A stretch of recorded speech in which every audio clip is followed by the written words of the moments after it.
Bem-vindos, estamos cá para mais um podcast de Rosto de Autonomia. Hoje vamos falar de Virgílio Pereira, que foi alguém que ficou conhecido como o professor, porque foi o professor, foi professor de matemática de muita gente nesta terra, mas foi autarca, foi deputado europeu, foi deputado da Assembleia da República e tinha dito, e lembro-me bem numa entrevista que fizemos, que nunca quis ser político. Queria ser alguém que fazia coisas. Foi convidado para a primeira junta de planeamento a seguir ao 25 de Abril, a junta administrativa da Câmara também, a Comissão Administrativa, ou seja, entrou na política logo em cima do 25 de Abril. Hoje, para falar dele, porque infelizmente o Virgílio Pereira já não está connosco, temos o filho, Bruno Pereira, que também foi outra figura quase com um percurso idêntico também foi autarca, foi diretor regional, teve responsabilidades na política durante muito tempo, mas hoje vamos falar do seu pai, que é aquilo que eu disse a abrir, que foi alguém que nunca quis ser um político profissional, até porque foi independente durante muito tempo, não foi? É verdade. Bom dia, muito obrigado, Jorge Sousa, pelo convite, por esta iniciativa do TSF Diário de Notícias, porque realmente dignifica estes 50 anos de autonomia e estas figuras que tenho visto, que têm vindo a falar, e de forma que as gerações mais recentes possam conhecer a história mais recente da nossa região. Realmente é como muito bem dito nesta introdução. Por parte do pai nunca houve de maneira nenhuma qualquer vislumbre, qualquer intenção, qualquer ambição de uma carreira política. Peço desculpa. Disse bem, o pai foi para Lisboa nos anos 60 a estudar, não concluiu a licenciatura. Ele ia para engenharia geográfica, acho que era. Tinha geógrafo, enfim, que era, na altura o cadastro tinha uma grande importância. Cadastral, e era essa a área de estudo dele. Não concluiu. Mas com a frequência que tinha, com as cadeiras que fez, dava-lhe habilitação própria para o ensino, no chamado ciclo preparatório, ou seja, hoje em dia o segundo ciclo do ensino básico. E, portanto, a cadeira de eleição era claramente a matemática. E é quando volta à Madeira, por via de uma doença do meu avô, em que depois daqueles 6, 7 anos em Lisboa que teve, sem concluir a licenciatura, alguém teve que dizer assim ao filho pródigo, volta para cá, porque enfim, a família está a precisar de ti.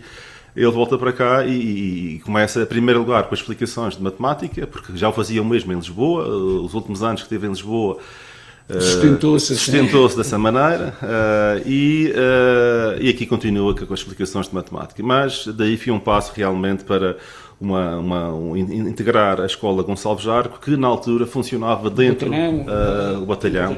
Depois, mais tarde, batalhão.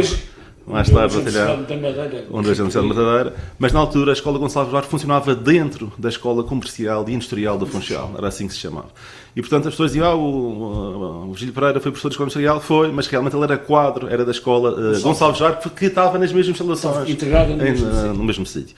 E é esse ensino da matemática que eu dava. E era como professor, dava aulas como professor, não só vamos chamar na Escola Industrial, hoje em dia Francisco Franco, em vários colégios privados, em Mexico, no Colégio de São Vaz Teixeira, que é algo importante para a nossa família, porque é lá que conhece a minha mãe, que também era lá professora na escola, e que, por dar boleia diariamente para Mexico, à colega, não era aqui no banco da frente, mas dizem, enfim, as histórias de então, que o namoro foi pelo espelho, foi pelo retrovisor. Que ela ia no banco de trás. A minha mãe ia no banco de trás e, portanto, e aí é que começa realmente a relação que foi depois muito rápida e que deu origem ao casamento, e daí a razão de eu estar aqui hoje. Mas voltando aqui realmente ao ensino, deu aulas no Lisbonense, deu aulas no Colégio de Santa Teresinha, deu aulas num conjunto de daí ficar com aquele... Com o nome quase, o professor G. Professor não de maneira nenhuma por título académico, de maneira nenhuma. Ele toda a vida teve que negar. Eu não sou licenciado, eu sou... Também me lembro de uma entrevista de ter dito, ele fazia questão de dizer, eu fui professor porque tinha de ganhar a vida. Eu disse isso uma vez. E tinha muito gosto nessa atividade de docente como professor. E como as pessoas chamavam-me, e como eu continuo a chamar os meus professores de professores durante toda a vida, e não de senhor doutor, como mais no continente se faz, mas nós na Madeira temos o hábito de tratar de senhor professor aos nossos professores, esse título ficou, embora, volto a dizer, não um título académico, mas pela profissão e de respeito, de certa forma, pela profissão. Como muitos professores primários, nós conhecemos o professor Barreto e outros professores que eram professores primários e que toda a vida foram designados na Madeira pelo professor. E isso era, como dizia bem, uma questão, se calhar, de respeito. Ora, é esse trabalho na escola industrial que, a certa altura, estávamos ali na reforma Veiga Simão, no novo ensino da matemática, uma matemática... À volta disso, 72. Que era diferente, por exemplo, a teoria dos conjuntos, que era dado para aquilo que as pessoas diziam muitas vezes a brincar, a matemática com letras, que era uma coisa difícil de aceitar. E, portanto, quem tinha vindo há pouco tempo quem veio há pouco tempo de Lisboa tinha realmente essa nova matemática em dia, tinha as sebentas da universidade, que não havia livros. No primeiro ano não havia livros e, portanto, foram as sebentas que foram fotocopiadas no setente, de forma a poder ter alguma base para os alunos. E esse trabalho que dá um pouco nas vistas e que depois é convidado a tomar conta dos serviços sociais da escola industrial, mesmo da cantina. E esse trabalho social na cantina e nos serviços sociais da escola industrial, que demonstram um humanismo e uma grande abertura aos problemas sociais, que dá um pouco nas vistas a um conjunto de colegas e professores, como o professor Jus, que lá estava, como o professor António Loja, que no pós-25 de Abril integraram, juntamente com o Dr. Fernando Rebelo, o chamado MDM, o Movimento Democrático da Madeira. Ora, sendo o Dr. Fernando Rebelo o governador civil logo após o 25 de Abril, sai desse núcleo duro, enfim, principalmente o nosso bom amigo do pai e pessoalmente meu também, Dr. António Loja, sai desse núcleo o convite para quem seria o presidente da Comissão Administrativa da Câmara Municipal do Funchal. E há aí uma questão engraçada, que era aquilo que eu já referi, que era, teria que ser alguém, ou deveria ser alguém, cujo perfil fosse suprapartidário, não fosse militante de partido dos nenhuns que se começavam a desenhar, digamos assim. Havia já, naqueles meses a seguir do 25 de Abril, começaram a aparecer partidos. A mudar de partidos. Aqui na Madeira, muitos movimentos ou frentes, não partidos ainda formalmente constituídos, mas alguém que não tivesse ligado a nenhuma dessas situações. E apareceu o nome do pai, acima de tudo, porque eram professores, muitos deles, do MDM, e que conheciam o colega novo, com 33 anos, que estava na escola industrial e que... era novo mesmo, era jovem ainda, e portanto é essa a razão desse convite. Bem, é tal maneira verdade aquilo que diz, que esse convite que foi dirigido en passant na rua, no Funchal, na rua do Aljube, e não em nenhuma sede, nem em nenhum restaurante, não, mas foi en passant numa rua, que o Dr. António Loja cruzou-se com o pai, diz: Virgílio, eu gostava muito... E o pai ficou assustadíssimo, como ele dizia, com um friozinho na barriga, que chega a casa, marca férias na agência de viagens e foge, salvo seja, para Canárias, de forma que esse convite acalmasse, fosse esquecido. E vai uma semana para Canárias, com a família toda, exatamente para se ser esquecido. Mas quando voltou, não estava esquecido. E o Dr. António Loja voltou a insistir, e há realmente um argumento aí decisivo, que ele diz assim: isto é um ano, porque daqui até as eleições autárquicas, é uma transição que aconteceram em dezembro de 76, e portanto é um ano, e no final deste ano, depois das eleições, tu voltas novamente ao ensino, se não gostares de maneira nenhuma da vida política. Agora, queremos alguém com o teu perfil para estar lá à frente. Não foi um ano, como administrativa, foi um pouco mais, chegou a 2 anos, e a verdade é que depois continuou, mas foi obra... Continuou porque também foi candidato depois às primeiras eleições autárquicas também. Continuou como candidato, mas volto aqui a dizer, este convite, e como começa por via da Comissão Administrativa, é algo meramente, como se vê, aleatório, é algo que não depende de qualquer movimento, nem filiação partidária, não...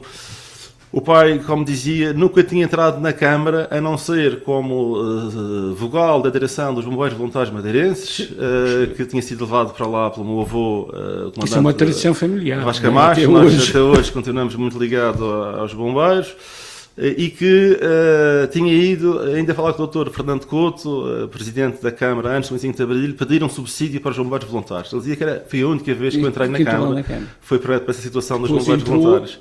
Depois entrou de outra maneira, já com uma tomada de posse. Mas é política, nunca houve qualquer tipo de deslumbre. Mas questão que é a junta de planeamento, porque, entretanto, é preciso formar quase um mini governo regional. Correto. Naqueles anos a seguir ao 25 de Abril. e o Virgílio Pereira também vai, também dá apoio. Há uma figura decisiva e que, infelizmente, no âmbito destes vossos programas que estão a fazer, já faleceu também, que era, então, o brigadeiro Carlos Azeredo, hoje em dia, todos nós o conhecemos como General Carlos Azeredo, que fez uma brilhante carreira militar, quer no tempo da Guerra do Ultramar, spinolista, próximo do General Spínola, mas depois, na transição do 25 de Abril, tem um papel charneira na Madeira. E atendendo àqueles meses que, desde outubro de 74, quando se toma posse a Comissão Administrativa, até abril, mais ou menos, de 75, quando é necessário criar a Junta de Planeamento, é feito esse convite ao pai, conjuntamente com o doutor, ou professor Paquete Oliveira, ilustre diretor da Diário de Notícias, mais tarde com uma carreira académica brilhante em Lisboa, onde formou o Isqueté. O doutor João Abel de Freitas, ainda vivo, graças a Deus, e bem vivo. Tinha vindo por as finanças, mais ou menos. Que tinha para ver por a componente financeira, que era a área dele. Com o próprio Brigadeiro Azeredo, que presidia, e também o atual General Faria Leal, que também fazia parte dessa... Era Coronel, que fazia parte dessa mesma Comissão Administrativa, dessa mesma Junta de Planeamento.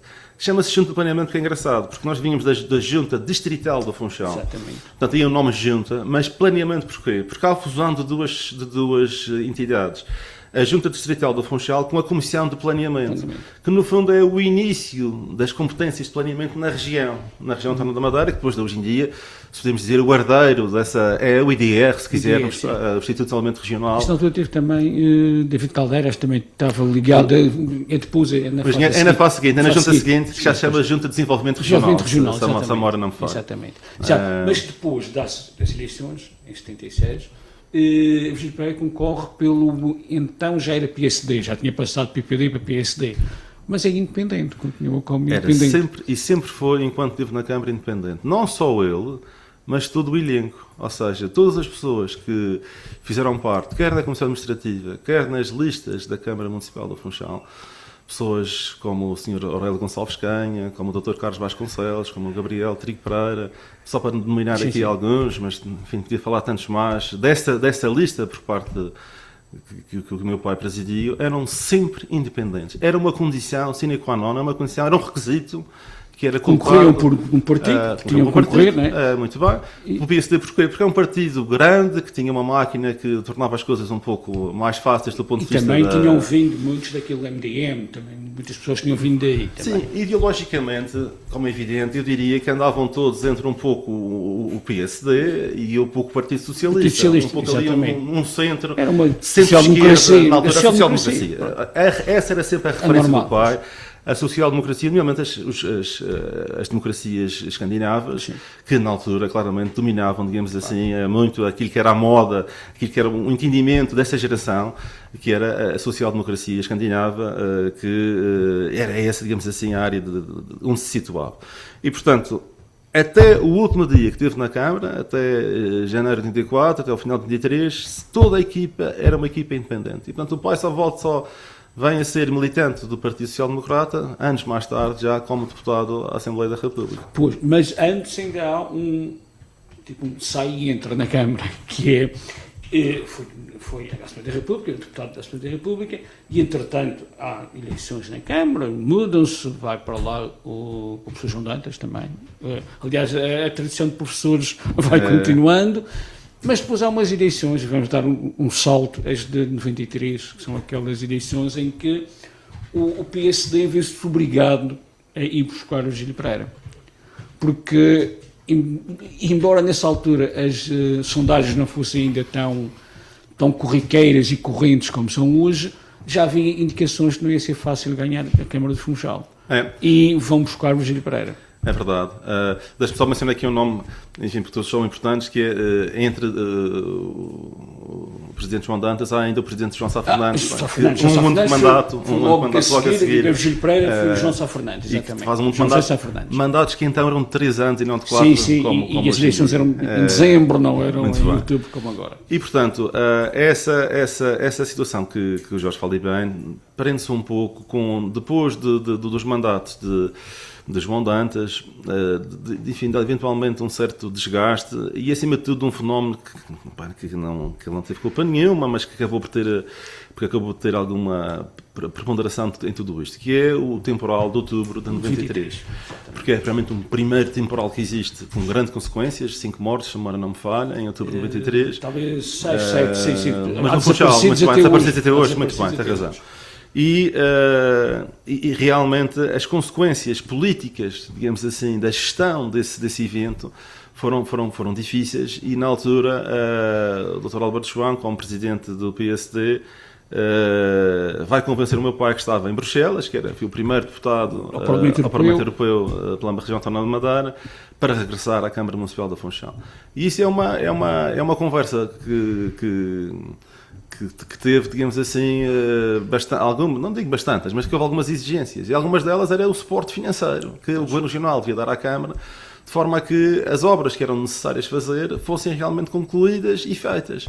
E, portanto, ela parte um pouco desse pressuposto. Bem, eu depois de ter sido Presidente da Câmara, depois de ter feito a minha carreira fora da Madeira, no Parlamento Europeu, volto à Câmara, ok, estou aqui disponível para esse serviço cívico, político, partidário, mas há aqui um conjunto de respaldo financeiro que eu quero dizer, porque a Câmara está endividada, fortemente endividada, e ir para uma Câmara em que nada pode fazer, não pretende. E esse compromisso, de certa forma, é assumido, digamos assim. É assumido com números, com uma dívida devidamente... Muito bem.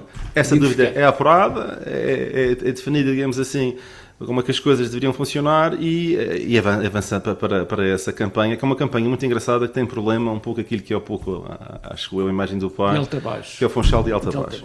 O Funchal que começa realmente... Foi uma das realmente... primeiras campanhas eleitorais que eu acompanhei como jornalista. Muito bem.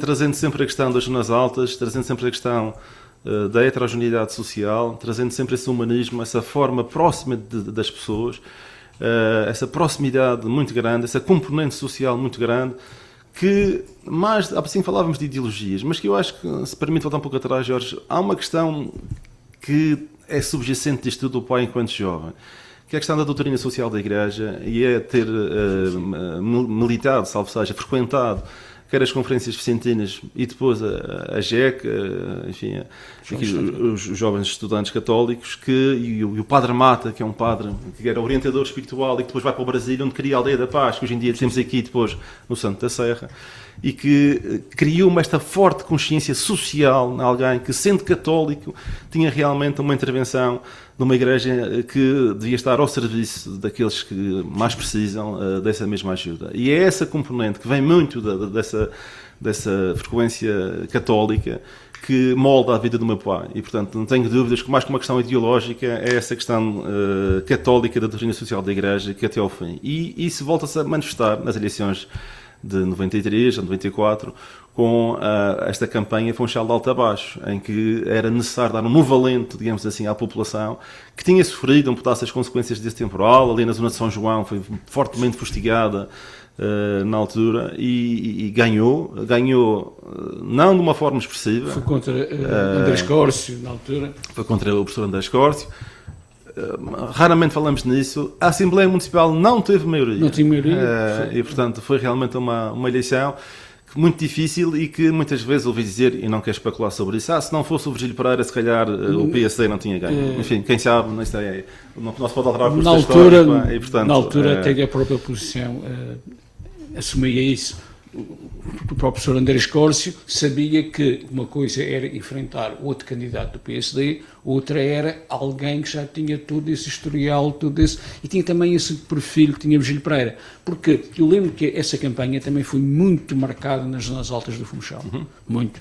Há imagens dessa campanha, especialmente na zona de Santo António, naquelas zonas altas, que até aí não se tinha feito. A Câmara existia, o Conselho existia até lá acima, até era do Cerrado, mas a ação da Câmara e a ação de campanha ficava ali pelo Pico de São João, não é? Era mais ou menos isso. Isso é um pouco, repare, quer na Comissão Administrativa, quer nas câmaras a seguir, houve essa forte intervenção. O Funchal não tinha, acima da cota 150-200, não tinha água. Não, eram os funcionários que distribuíam a água. Não tinha esgotos, zero. Era zero mesmo. Zero. Não havia luz. E, portanto, e o telefone muitas vezes era na venda, como se diz em bom madeirense, de uma pessoa que tinha emprestava. Então toda a comunidade ia lá se servir desse mesmo telefone. E não havia estradas em muitos sítios. Eu estou a lembrar, por exemplo, aqui do Corral Velho, que é uma zona marcante, em que eu, catraio, em miúdo, lá visitamos tantas vezes, onde havia umas obras muito interessantes, que eram umas obras feitas entre o povo e a Câmara Municipal do Funchal. Entre a Comissão de Moradores, que é uma figura que também os mais novos não conhecem, que foram constituídas várias comissões de moradores, e a Câmara Municipal. A Câmara normalmente dava o material, os sacos de cimento, as areias, não sei o quê. E as pessoas faziam que é mão de obra. Muitos eram mestres de obra. Eram pedreiros, eram pessoas que trabalhavam na construção civil e, portanto, ao fim de semana trabalhavam. E o pai tinha sempre por questão ir visitar essas obras ao fim de semana. E eu, quantas vezes os meus sábados eram passados... Era miúdo e andava ali com eles. Nas obras, que eu tanto gostava de fechar os pés. E andávamos com os miúdos lá, e tenho alguns amigos, muitos afilhados, que o meu pai fez, nesses mesmos sítios. Padrinho daqueles miúdos todos. E que eram realmente algo diferente, porque... as senhoras cozinhavam, porque era necessário ter comidas fortes para quem estava a construir. Sim. E aquilo eram sempre realmente assim, umas sopas muito, muito bem feitas e umas feijoadas, assim, umas massas guisadas. As senhoras cozinhavam e os homens trabalhavam. E o Presidente da Câmara ia lá a ver as obras e almoçava com as pessoas. E ficava muitas vezes à tarde a trabalhar, a falar. Isso fica. Essa ficou. Ora, essa questão das zonas altas, enquanto João Dantas fez um trabalho notável no centro da cidade do Funchal, e eu lembro às vezes... A nível até de trânsito, das ruas fechadas ao trânsito pela primeira vez na cidade do Funchal, em que foram feitos muito trabalho, mas era uma obra que ficou mais cá em baixo. E era necessário novamente em 90, nessas eleições, subir para conter esse eleitorado. E foi isso no fundo que foi feito nessas eleições. Só que depois foi uma vitória que o PSD ainda hoje deve ter nos seus registros como importante e difícil. Mas Virgílio Pereira está há pouco tempo na Câmara, só está há um ano. Aliás, sim, nem sequer um ano, porque em 94, no verão de 94... 9 meses. 9 meses. Foi no verão de 94, em setembro, dá-se uma grande crise na Câmara do Funchal. Porque já, entretanto, o Virgílio Pereira já tinha dito que a dívida não era bem a que lhe tinham mostrado, começaram a aparecer contas por pagar dentro das gavetas, e, como diz o povo, bate os pés à parede e quer contas. E há uma célebre resposta de Alberto João Jardim, que é: quem é bom gestor é gestor sem dinheiro. E isso caiu muito mal ao seu pai. Foi. Eu lembro de estar no Porto Santo, quando ele teve que ler isso. Portanto, isso foi, essas declarações foram feitas no Porto Santo, certamente nas coisas da praia, naquelas convívios que existiam, tertúlias na praia, no Bar Henrique, em que é feita essa declaração. Sei que fui eu que escrevi, portanto... E ela caiu muito mal. Caiu muito mal principalmente porque, dando a grande amizade pessoal que havia, eram compadres, e tinha estado recentemente lá em casa connosco, essa frase foi realmente, caiu muito mal, porque achou que, bem, se havia alguma coisa a dizer, dizia-se frente a frente, claro. Dizia-se, e não num recado depois, num ambiente de tertúlia mais festiva, e realmente o pai, pela sua forma de ser, não gostou daquelas declarações, e sentiu-se defraudado. Daí, quando ele fez esta introdução, ter dito realmente que ele aceitou ser candidato com determinadas condições.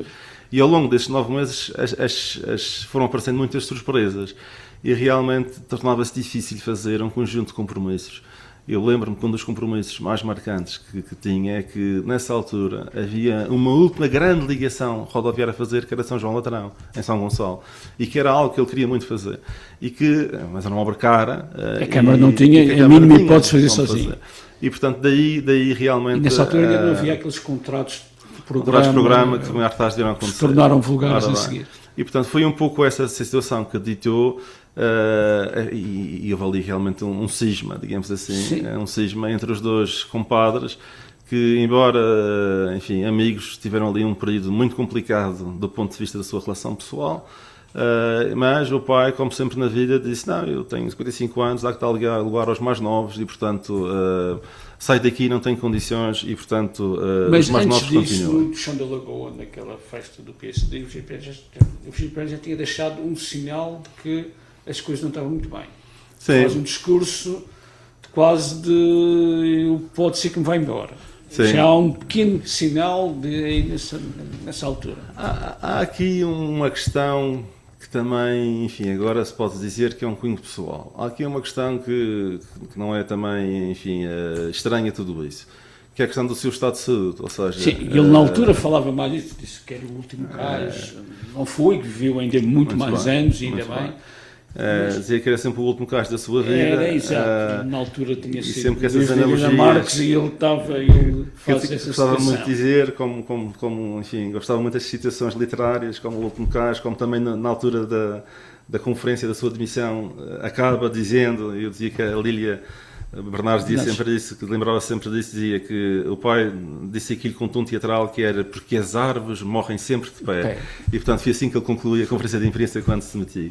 E portanto, mas dizia eu, essa questão da saúde é marcante, ou seja, ele no meio disto, no ano seguinte é operado ao coração, uma operação, enfim, com algum risco em Lisboa, professor Queiroz e Melo, e sentia já um pouco isto. Ora, juntando estas questões, realmente há falta de solidariedade por parte do Governo Regional, e não só solidariedade financeira, mas política também, a forma como essa escaramuça que referi agora aqui que aconteceu, leva a que realmente tivesse pedido pela admissão. E sim, lembro-me que é feito, eu não sei se é depois numa entrevista que está logo a seguir, em que fala alguns bambinos que gostam de ralis e não sei o quê, que referem-se ao secretário das Finanças, ao meu amigo Zé Paulo Fontes, que na altura era secretário das Finanças e era também diretor da prova, e dizendo assim, se há dinheiro para o rali, porque é que não há dinheiro para a Câmara? Eu lembro que essa frase foi aproveitada para a oposição de uma maneira, foi multiplicando durante várias vezes. E dá-se, sai da Câmara,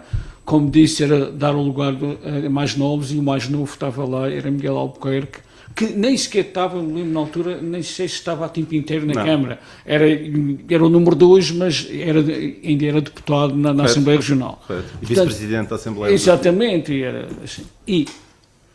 Mas Virgílio Pereira sai da Câmara, há a mudança, depois há aqueles 20 anos de Miguel Albuquerque, dos quais muitos deles, o Bruno esteve lá, mas nunca hostilizou a Câmara. Eu lembro que, ao longo de anos, o Virgílio Pereira era sempre alguém que, quando se recorria a uma opinião, estava lá.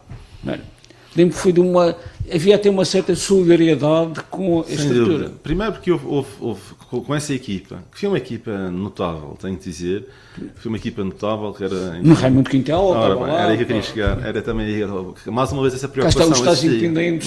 Muito bem. Ou seja, era fundamental, era impossível já fazer uma lista de independentes como antes, mas tinha que ser alguém que fosse diferente, que tivesse um ar de modernidade, um ar que não fosse dos partidos. Que era particularmente crítico em relação à questão do ambiente. E o convite ao professor Raimundo Quintal, eu lembro perfeitamente desse convite, e do pai ter falado nisso, era realmente algo que marcou claramente essa lista. E o Dr. Miguel Albuquerque como número 2, porque acontecendo alguma coisa, eu lembro-me que está o fator de saúde, acontecendo alguma coisa, eu tenho que ter alguém em continuidade, digamos assim. E engraçado, o Dr. Miguel Albuquerque tinha na altura exatamente os mesmos 33 anos que o meu pai tinha quando assumi a primeira vez a Câmara. E como o Alberto João também tinha quando assumiu o governo. Estas idades, idades de Jesus Cristo tem uma certa graça. Conclusão, essa lista que estava realmente feita já a pensar numa eventual transição, nunca para essas questões políticas, porque não era isso que teve desde o início, como é evidente, só aceita ser candidato mas por uma questão da saúde, e portanto essa lista foi pensada, a campanha, sei que era isso que se falava, foi pensada um pouco para poder acontecer com o Rui Marote, no fundo o que há é a entrada do Armando Abreu para o pelour das obras públicas e, portanto, e tudo o resto das pessoas se manteve lá. Lembro que ainda foi preciso ter uma conversa com o professor Raimundo Quintal, porque ele disse, assim sendo, sobre o Gil não faz sentido em continuar. Mas não, tudo se fez para que se mantivesse a equipa. E ficou sempre, em alguns convívios, não quero dizer de maneira nenhuma que seria algum tipo de paternalismo, que acho uma péssimo nome, mas ficou uma ligação próxima dessa lista com o pai. E que, embora não estando na Câmara, nos convívios que existiam... teve sempre uma relação muito...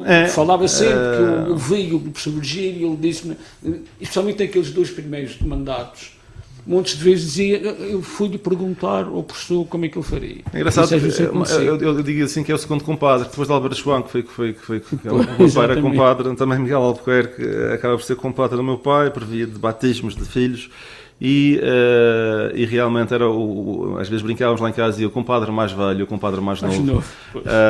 E houve uma altura depois em que o compadre mais velho e o compadre mais novo também se degladiaram de certa forma. E já chegaremos lá com certeza. E até de Bruno Pereira estive no meio da guerra, não é?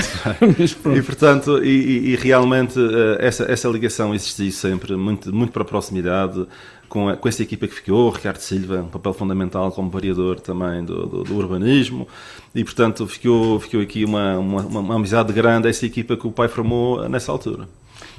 Depois sai, mas passa quase a ser um tipo de senador da política regional, não foi? Foi um bocado disso. Era sempre alguém que se ouvia. E, como disse, sempre, embora militante do PSD, ele foi sempre, deve ter sido o mais independente dos militantes do PSD. E é uma história interessante, e estes programas também têm esta lógica, para poder contar algumas histórias pessoais, para, de certa forma, ficarem para a história por esta via. A relação pessoal entre o Dr. Alberto João e o pai, ela deixa de existir durante algum tempo. Mas as nossas famílias, como é evidente, sempre eram muito próximas e, portanto, porque o pai era padrinho de uma das filhas do Dr. Alberto João, porque eu próprio era muito amigo do filho do Dr. Alberto João, fui colega de escola dele e, portanto, essa proximidade existia. E é uma questão que demonstra bem o feitio do meu pai. Passado, não sei se 2-3 anos, não consigo precisar, mas também é irrelevante.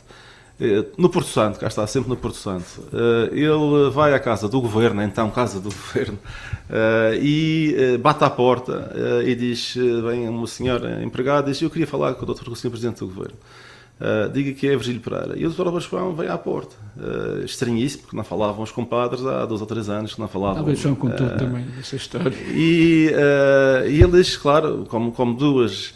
Desculpa a expressão aqui, mas como duas senhoras batidas da vida, fazem como se não houvesse problema nenhum, começam a conversa e a conversa rapidamente chega aí. Dizer, olha, as nossas famílias não têm culpa das cabeçadas e das desavenças políticas que nós temos. Eu continuo a ser o mesmo, do meu ponto de vista, estas são o que são, nunca desviarei 1 centímetro daquilo que é a minha forma de ser, de intervenção social e política. E tu também. E, portanto, nós não temos que concordar, porque isto é a beleza da democracia. Agora, as nossas famílias é que não têm que, de maneira nenhuma, sofrer e pagar por isso das nossas desavenças. E voltaram os convívios familiares, e aí voltou a relação, de certa forma, de amizade, mas sempre, digamos assim, com posturas diferentes, mas já de respeito, de uma forma diferente. E isso levou a que depois, que o PSD, que não tinha vice-presidentes, numa das alterações que eu agora também não consigo precisar no ano, houve uma alteração estatutária e o pai foi um dos vice-presidentes, não era o único, mas foi um dos vice-presidentes. Já em 2000, creio eu, em que é criada essa figura e que ele teve na vice-presidência da Comissão Política durante muito tempo, até um outro cisma que depois volta a acontecer mais tarde. E aí vamos também falar disso, que isso diz também respeito, que quando há... Cá está, a Câmara do Funchal foi sempre um foco de tensão dentro do PSD. Houve sempre conflitos entre a presidência da Câmara, e o Governo. Havia sempre, dizia-se que entre o Largo do Colégio e a Quinta Vigia, havia sempre alguma tensão. E com o Virgílio Pereira, deu origem à demissão, com Miguel Albuquerque, equipa da qual fez parte também durante vários mandatos, também se deu muita confusão. Sem dúvida, porque e agora vou falar não só no passado, mas falo naquilo que é a minha forma de ver exatamente esta... a Câmara Municipal do Funchal, pela sua grandeza... Esta conversa também é sobre si, não é só, grandeza, não é só sobre o pai. Pela sua importância, pelo aquilo que é a defesa do municipalismo, pelas competências das autarquias têm próprias, não pode nunca se subjugar, digamos assim, a outro tipo de interesses ou de apocando, digamos assim, as competências que tem. Ou seja, tem que ser sempre encontrada, e foi sempre aquilo que eu disse, uma forma de cooperação institucional entre Câmara e Governo Regional que mantenha realmente todas as competências próprias das câmaras intocadas e num respeito enorme por aquilo que é essas competências do poder local. Mas quando são do mesmo partido político, e assim a história tem sido no passado, muitas vezes, nem sempre, mas muitas vezes, isso significa que essa cooperação institucional tem que existir, mas respeitando completamente aquilo que são as competências da autarquia. Quando isso não acontece, normalmente dá confusão. Ou seja, quando isso, ou quando não aconteceu, alguns presidentes das câmaras que não foram tão vincados nessa autonomia, entre aspas, entre a Câmara e o Governo, ficaram a perder politicamente com isso.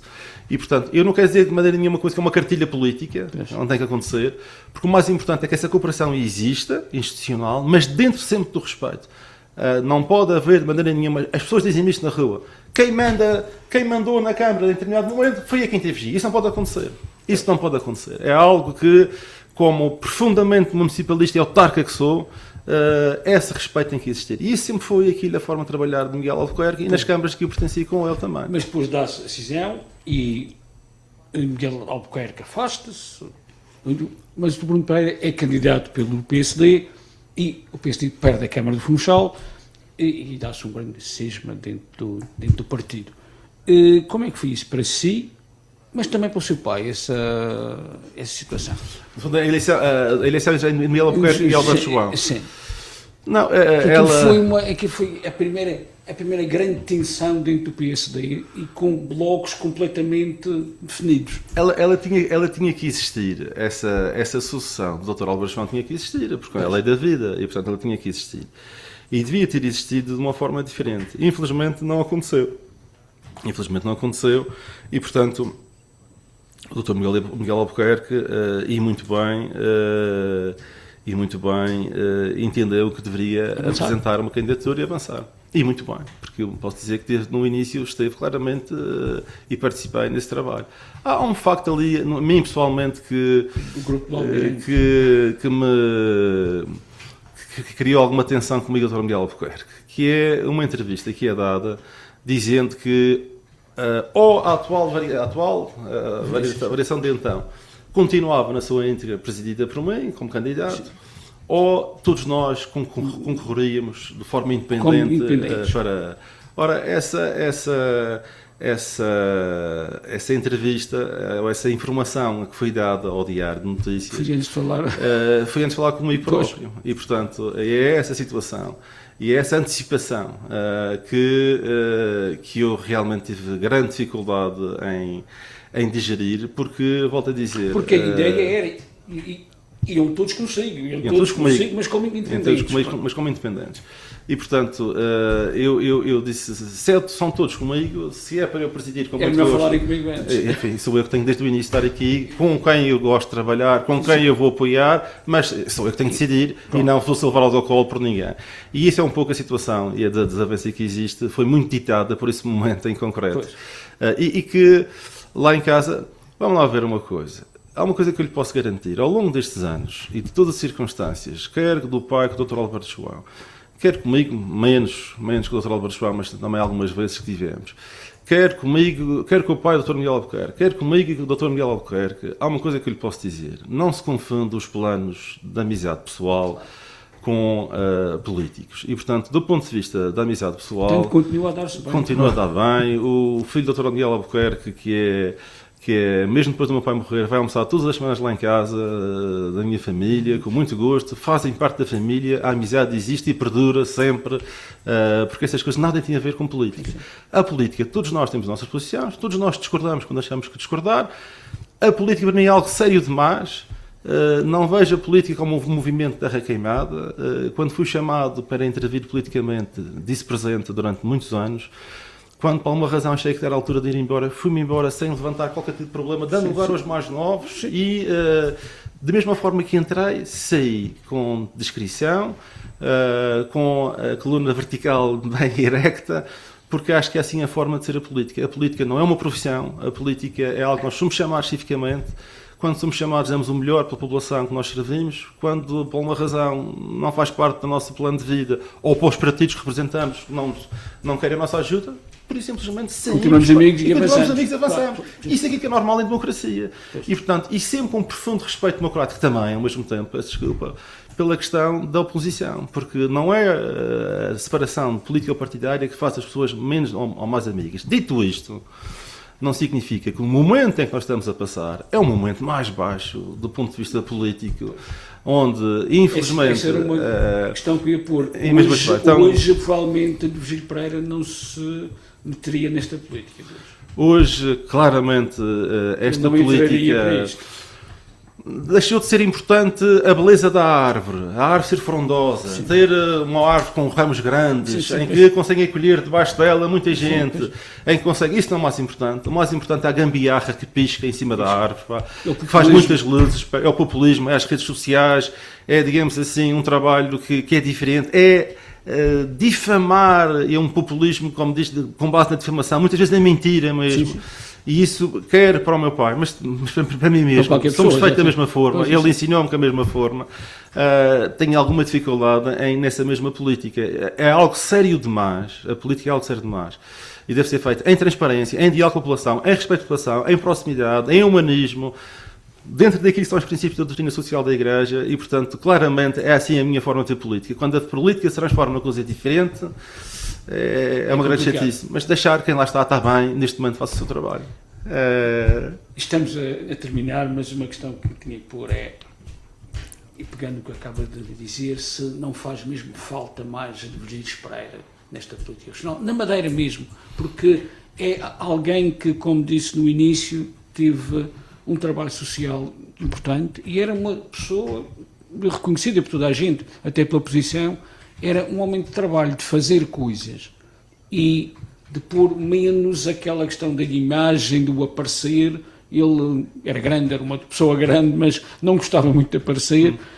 Não fazem falta mais políticos destes. Seria muito mal da minha parte, como filho, dizer que sim. Não, claro, mas... Não, dizer que sim, e de certa forma estar aqui a sobrelevar o papel do meu pai. Não seria correto da minha parte fazê-lo e, por humildade, não o posso fazer. Agora, deixe-me falar genericamente. Sim, fazem falta uma política onde a seriedade, a proximidade, os valores sociais, os humanistas estão presentes. Uma política... Na Comissão Administrativa, um grande salto a voltar atrás, mas é importante isto. Há duas medidas, havia quase um caderno eleitoral, havia um conjunto de reivindicações, ou não de reivindicações, de promessas eleitorais, e havia duas muito interessantes. Uma era criar um gabinete de informação, porque antes do 25 de Abril as pessoas não estavam habituadas a ir à Câmara, tinham medo de ir à Câmara. E o Gabinete de Informação, onde o município pudesse apresentar reclamações, e dizia um pouco o Funchal alerta aos e-mails de hoje em dia.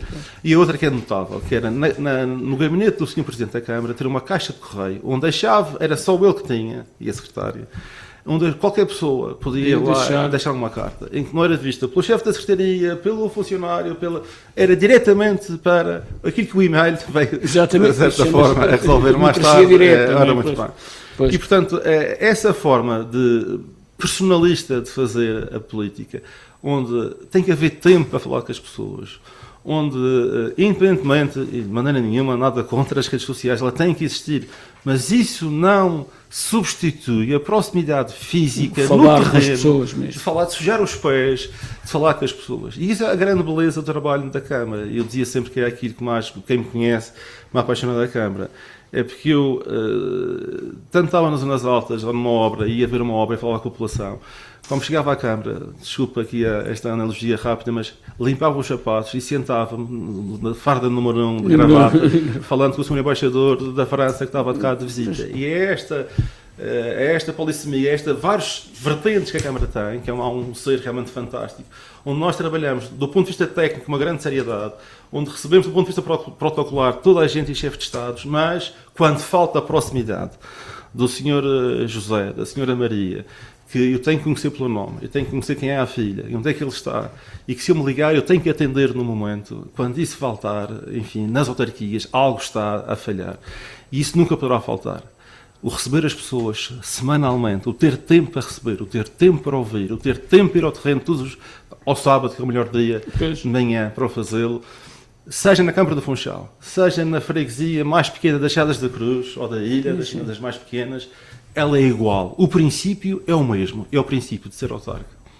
Mesmo, última questão, que é parecido, que é, ainda novo, tem 50 e poucos anos, quando é que vamos ver um regresso à política de Bruno Pereira? Não é algo que me move. Nunca na minha vida pensei um pouco à semelhança do pai. Sabe, já agora, assim, disse na introdução, já é uma coisa engraçada. Nós tivemos algumas semelhanças na nossa vida perfeitamente sem querer. desde a questão autárquica, desde andar por Bruxelas, que não falamos também, aqui, onde tive o diretor-geral dos assuntos europeus e o pai foi deputado do Parlamento Europeu, a grande questão dos bombeiros, onde sempre que é uma paixão que nós temos, e que vem desde o avô, do meu pai. O Virgílio Pereira foi o precursor do nosso trabalho em Bruxelas, do trabalho dos deputados. Sem dúvida. Logo em janeiro de 86. E, portanto, temos tido esse paralelismo. E a forma é sempre a mesma. Ou seja, nós somos chamados para um determinado desafio, que achamos que faz sentido, para um projeto político, para ajudar as pessoas, para poder, com o nosso contributo, resolver. No dia em que isso não faz sentido, pura e simplesmente a democracia continua, com outros atores, e de uma forma que, sem qualquer tipo de mágoa, que é algo que falta muito. Aquilo que eu acho é que as pessoas ficam de tal maneira inebriadas pelo poder, ficam de tal maneira viciadas pelo poder, que no dia em que saem há um pouco a política de terra queimada. Não dá para mim, não dá para ninguém. E eu recuso essa forma como é evidente de ver a vida e de ver a política. A política é algo sério demais. Não me move qualquer tipo criei o meu projeto pessoal, empresarial, estou a trabalhar lindamente, tenho uma família fantástica, porque antes de tudo, e há assim, quando fiz a introdução, também queria dizer, quando introduzi o nome do pai, só faltou-me dizer uma coisa, que era marido e pai de 3 filhos. E eu também sou marido e pai de 3 filhos. E isso é o mais importante da vida, que é realmente ter a família, ter um projeto que é sempre com a mesma verticalidade, seja no público, seja no privado, e o resto da vida não se faz prognósticos, vamos vivendo no dia a dia da melhor maneira possível. E como dizia, o futebolista só no fim do jogo. Prognósticos só no fim do jogo. Foi esta a conversa com o Bruno Pereira sobre o pai, Virgílio Pereira, alguém, como disse no início, foi deputado europeu, foi autarca, foi uma figura que marcou estes 50 anos a nossa autonomia e que vai continuar a ser uma referência incontornável. Muito obrigado por terem estado connosco. Obrigado pelo convite.